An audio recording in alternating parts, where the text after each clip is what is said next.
Well, good evening, everybody. 413 here. Hope everybody's having a good day. It was a beautiful, rainy, sunny day here in central Wisconsin. After a couple of days of mid 90-degree temperatures, we're back down into the 70s tonight. It's a beautiful evening, and it's a great night to be out in the shop and working on this 318. We got some good news today. We got our much needed oil slinger for the end of the crankshaft to put in installed behind the timing cover. Uh, I bought one here about a month or so ago, and somehow it disappeared in the middle of my shop somewhere. So I ordered another one. Came from China. It's coming from China. I ordered it on the 2nd of June. As of yesterday, it's still in customs in China. So on the 15th, I ordered another one. Came out of New Jersey. I got it yesterday. So now I have what I need to put the front cover on and start getting the rest of this together. I've got to put the front cover on, put the balancer on it, the water pump, a timing cover, of course, and then flip it over. I've got a new oil pan for it to replace this one that's all banged up, and then we can put the intake manifold on it, take it off of the engine stand, put the flywheel on it. I have a larger table that I'm going to put this on, and we're going to put the transmission on and assemble the clutch and all that, and then I'll be able to slide it into the 65 Coronet engine bay. So that's what our plan is. But tonight we're going to do a little lubricating on the push rods. This engine has been sitting for a couple of years, and I like to get things lubed up a little bit before I crank it over. We will pre-oil it. We'll spin it over with an old distributor and get some oil in it once we get it assembled and get it in the car. So for tonight, what we're going to do is do a little bit of lubrication and get the rocker arm shafts back on it, and maybe do a couple other things. We'll see what we come up with. So welcome aboard. Appreciate it. Hope you like this. Press like and subscribe. That really does help. It doesn't cost you anything to subscribe. You can get notices when we post a new video, or you don't have to get the notices. Any way you want to do it, but the like and subscribe is really good. I'd like to thank Tim, who is our first subscriber. We've been on this thing, I don't know, 2.5, 3 weeks we've been doing this. We finally got one subscriber. Somebody was brave enough, and that was Tim. Tim, thank you very much. Love the fact that you're here looking at this thing. We're going to have more videos in the future when we get this engine assembled and get it into the car and get it running and all that. That's all in the plans. But right now, we're kind of boring you with this slowly developing engine assembly. But it'll get better, I guarantee you. So anyway, let's get started.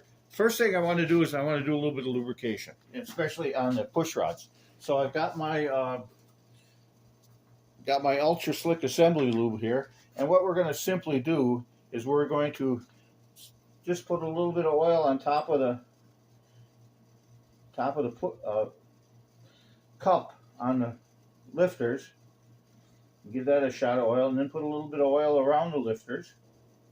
This is that real sticky stuff, so it'll stick around for a while, and we pull the lifters out of the lifter board just a little bit. Let me see if I get a better shot of that. Hold on just a second here. Okay, we got a little bit better camera angle here, and we are going to say I'm just putting a little bit of oil into the cup on the lifter, and a little bit around the lifter that should seep in and give that a little bit of a lubrication, which won't hurt anything at all. And we already did it on the driver's side of the engine, the left side, so we're just going to put a little bit more in here. I did that earlier in the day. Had one of my grandsons over here, Zach, and he was helping me. I've got a Jeep project in there that we're doing a little bit of work on. It's been sitting around for a few years, so we're going to get that thing running. That's my wife's car. I'm sure she'll be happy to see that. I know she will. So then we're just going to put a little oil, a little bit of lube on top of the push rods. I know this is kind of overkill. I'm being kind of anal about this, but it's been sitting around, and it's a little bit of lubrication on the valve tips. That's not going to hurt anything. I didn't clean this engine off at all. What you're seeing here is exactly the way it looked when I took the stock valve covers off of it. um, earlier this year, and it looks really nice. I mean, if you consider this is a 51-year-old engine that's never been apart, there's a little bit of dirt in here and that, and I'll get that out of here before I assemble the engine for the last time. So we've got that lubed up. So that looks pretty good. Let me get the rocker arms. We're ready for the rocker arms right now. I'll have the rocker arms here in a second. Okay, we got the rocker arms here. They're in the other part of the shop. I'm in my engine assembly room. I've had this about 3 years or so. At one time, my son was doing woodworking stuff in here, and he moved into his brother's shop out in the country, so I got my shop back. So I kind of made this my engine assembly room. What I really like about these Mopars, putting these rocker arms on is like a dance. You just kind of hold them here. It's all synchronized. You roll it onto the heads, onto the push rods, and just do a little bit of adjusting here. Make sure they're all in the push rod cups on the rocker arms. And then you tighten everything down. It's pretty cool. I don't think assembling a Chevrolet engine is nearly as much fun as doing that. Individual rocker arms, they may look cool and all that stuff, but anyway, so we're just going to tighten these down a little bit at a time. It's all stock valve springs and everything on here, so not a lot of pressure or anything on this stuff.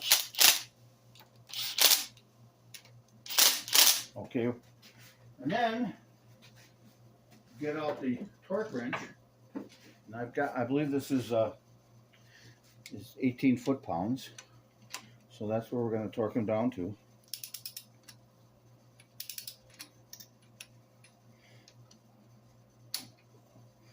Go at it slowly.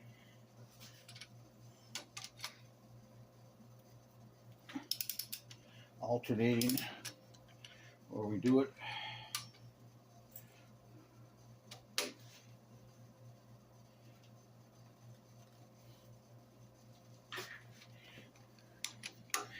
And the one on the bend here. Once I get these snugged up, then we will start the torque.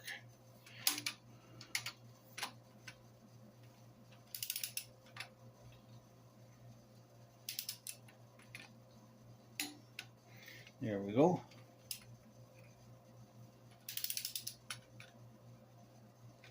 I know a lot of you guys use adjustable aluminum rocker arms.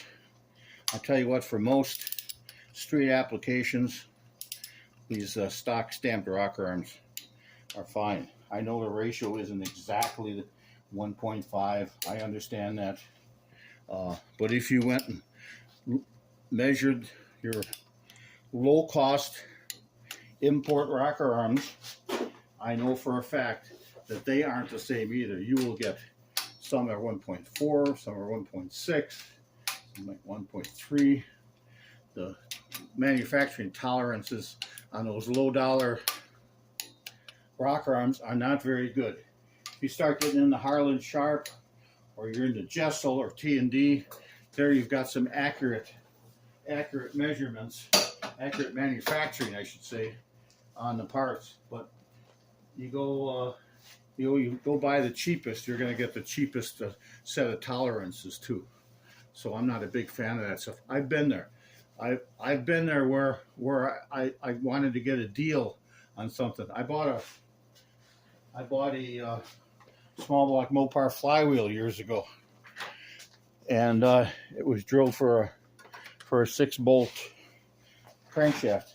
Well, I don't know what kind of 6-bolt crankshaft it was, because it wasn't anything I had. It didn't fit a Ford, didn't fit a GM, didn't fit a Mopar. I don't know what the bolt pattern was. It was made by Cat. The quality control on that was absolutely useless. And then I bought a set of block hugger headers for an early Hemi. I had a 56 F100 with a supercharged early Hemi in it. And I bought a set of block hugger headers for it. Well, they were so far off I mean, the bolt holes didn't even get close to being lining up. And that was just about when I said, you know, yeah, I got these for 75 bucks or 80 bucks. It was 75 or $80 wasted, just absolutely wasted. So I got off of that Chinese parts train probably 7 or 8, 9 years ago. And sometimes you have to buy the stuff because no one's making certain things, especially for vintage engines. But I'd sooner stay away from that stuff as much as possible. So enough for my rant. Hold on a second. Okay, now what we got to do is do a little thread cleanup. This is a little anal, I will admit, but I like doing this. I like to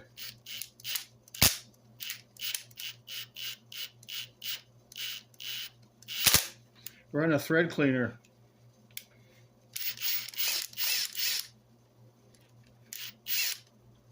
through these bolt holes, threaded holes.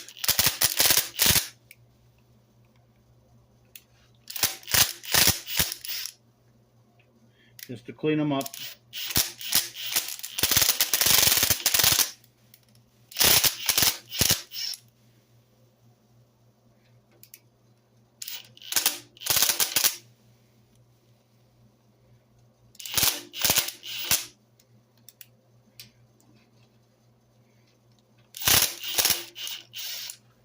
Now you gotta pay attention here. These two holes go into the lifter valley, okay? So you need to put sealer on these so that you don't get any oil seepage through there. These two, one on each side below this coolant hole, they go into the cooling passages. So it's important that you use a sealer. And what I use is Indian Head. I told you that before. That's my favorite, okay?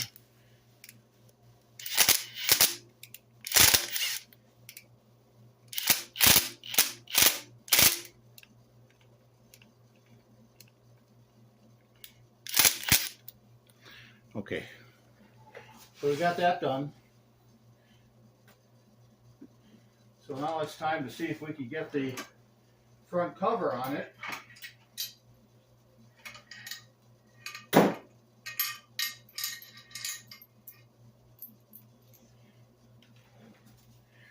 Set this here for the moment.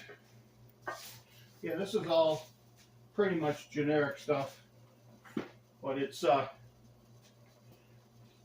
something that you gotta pay attention to. I always try to pay attention to the details. It's always important.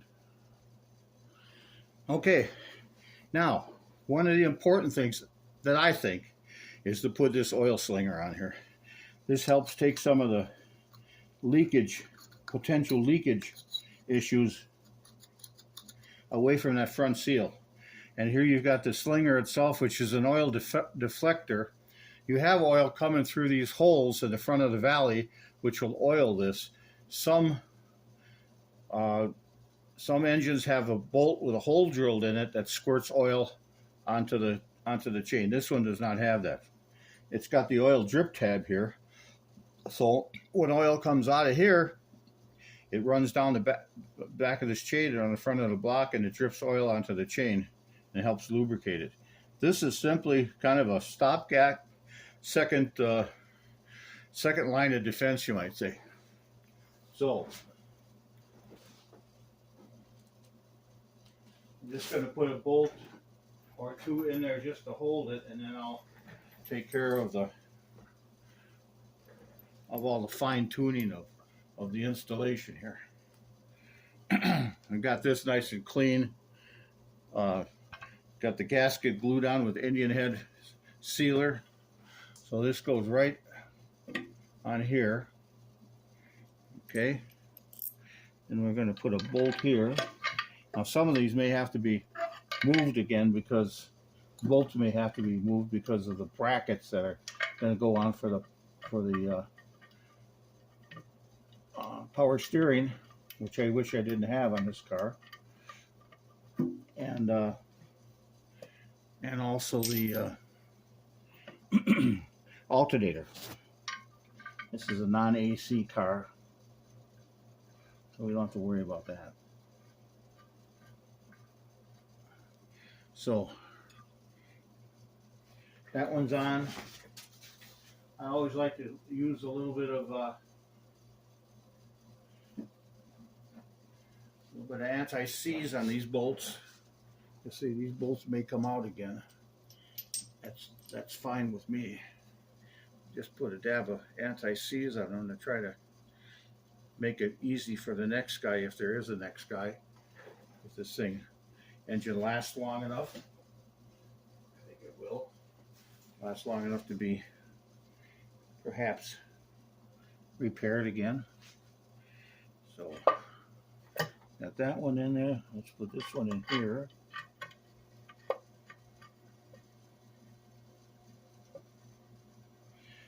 Okay, I gotta go to my bolt bucket here. See which of these bolts will fit in there.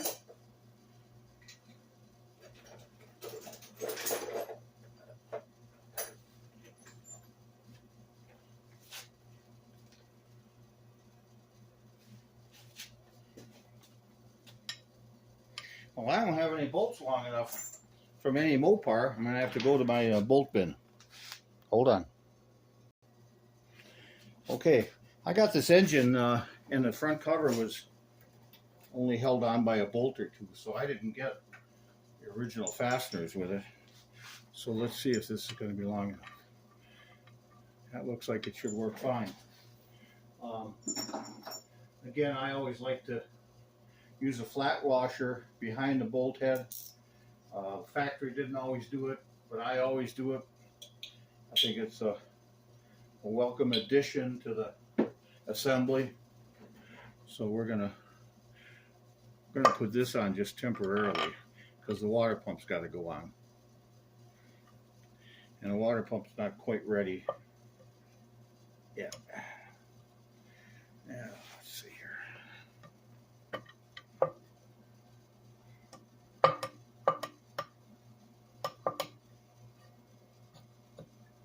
There we go.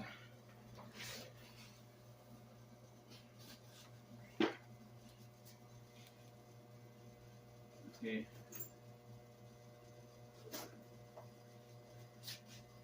Looks like we got a couple more here. Put a little assembly lube on here.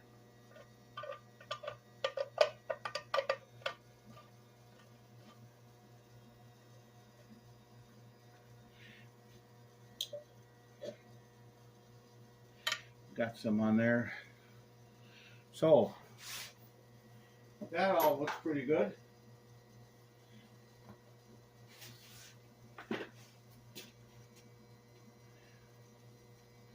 Now let's see what we can do here with a ratchet wrench.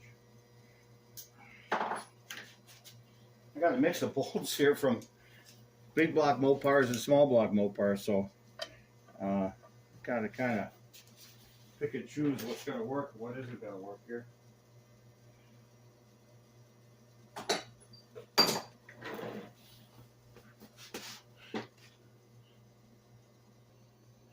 Okay, I'm back. Like I say, I know that the water pump is going to go here. This bolt isn't going to be long enough for the water pump to be mounted, but I do want to get it mounted up tight to the block. Then I can search around for the right length bolts. I'm pretty much using grade 5 on here. You can use the grade 2, I suppose, but it's never been my go-to. You know what I mean? Better off to have a little bit higher strength. Like I said, some of these are going to have to be removed again, perhaps with a longer bolt in. Once we get the brackets for the alternator.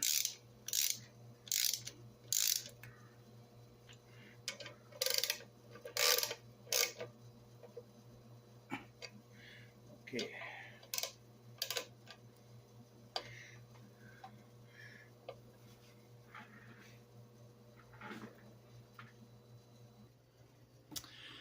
Okay, now it's time for the damper to go on. And I got a selection of a few different bits here. If I wanted to go really high dollar, I have this internally balanced fluid damper.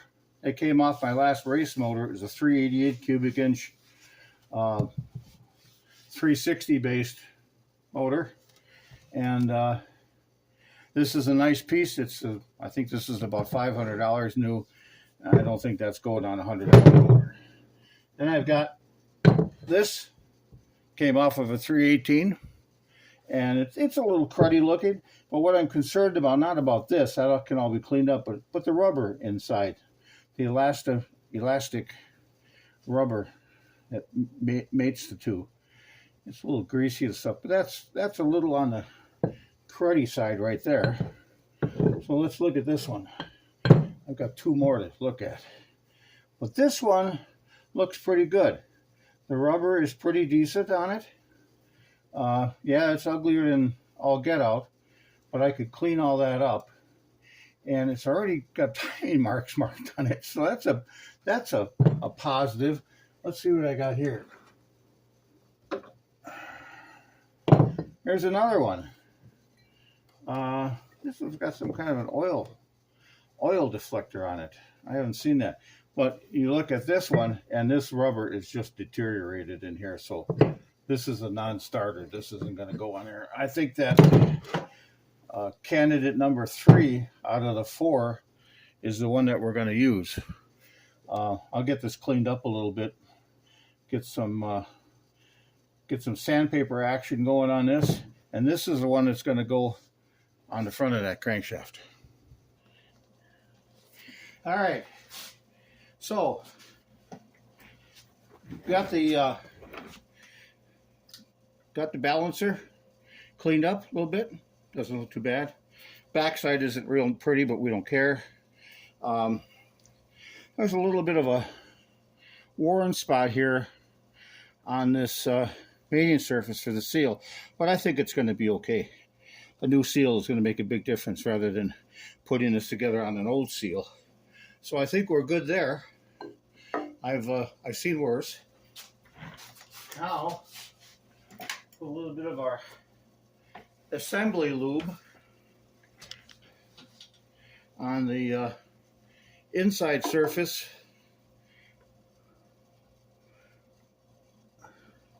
of the balancer, or as we call it, a little Wiener Schleider. My dad was born in Germany, so that was his catchphrase, Wiener Schleider. You can figure out what that is. And then a little bit on the outside. I guess I'm doing this off camera. Sorry about that. I think we're on camera now. Put a little bit on the outside here. And spread it around. Stuff is really pretty slick. It's a great lubricant. When we button up the top of this engine, get the intake on it, and we start okay,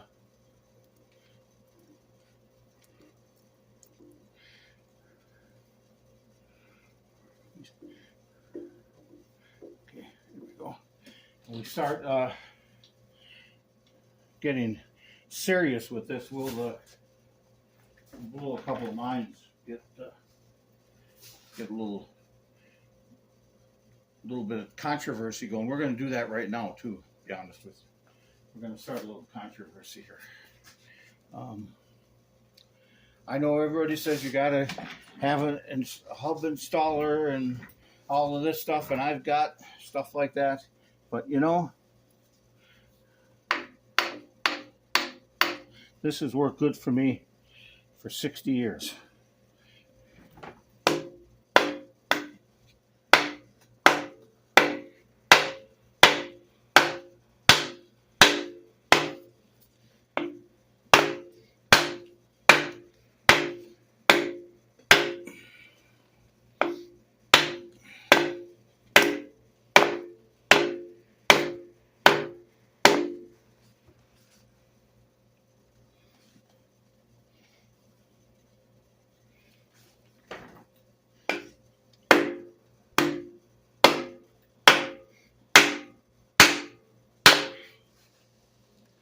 Well, we are just about on. I'm going to leave it right there because we may have to adjust it a little bit. You know what I mean? Rag here fell down. If when we get the belts on and stuff, I may have to push that in a little bit more. But what we're going to do here is we're going to put a little cleaner, clean up those threads a little bit. Make sure there's no oil on the threads.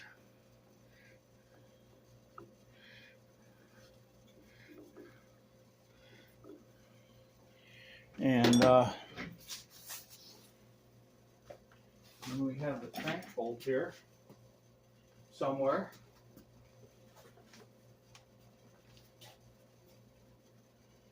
Here we go. Here's a crankshaft bolt and washer. I think this didn't come from this engine because I didn't have this stuff in stock. It wasn't on the engine. So we'll put a little bit of that on there and clean that up. And then just simply to keep track of stuff, I'm going to put this bolt, see if I can get it. No, she's not in far enough yet. I may have to get a longer bolt. Let's leave that for another day. We can go on from here. So we've got the rocker arms all set. They're in, and they're adjusted, and they're all torqued, and they're lubed. I'm going to wait to put the intake on because I want to slather that camshaft almost like if it was a new assembly. I want to make sure that camshaft is well lubricated.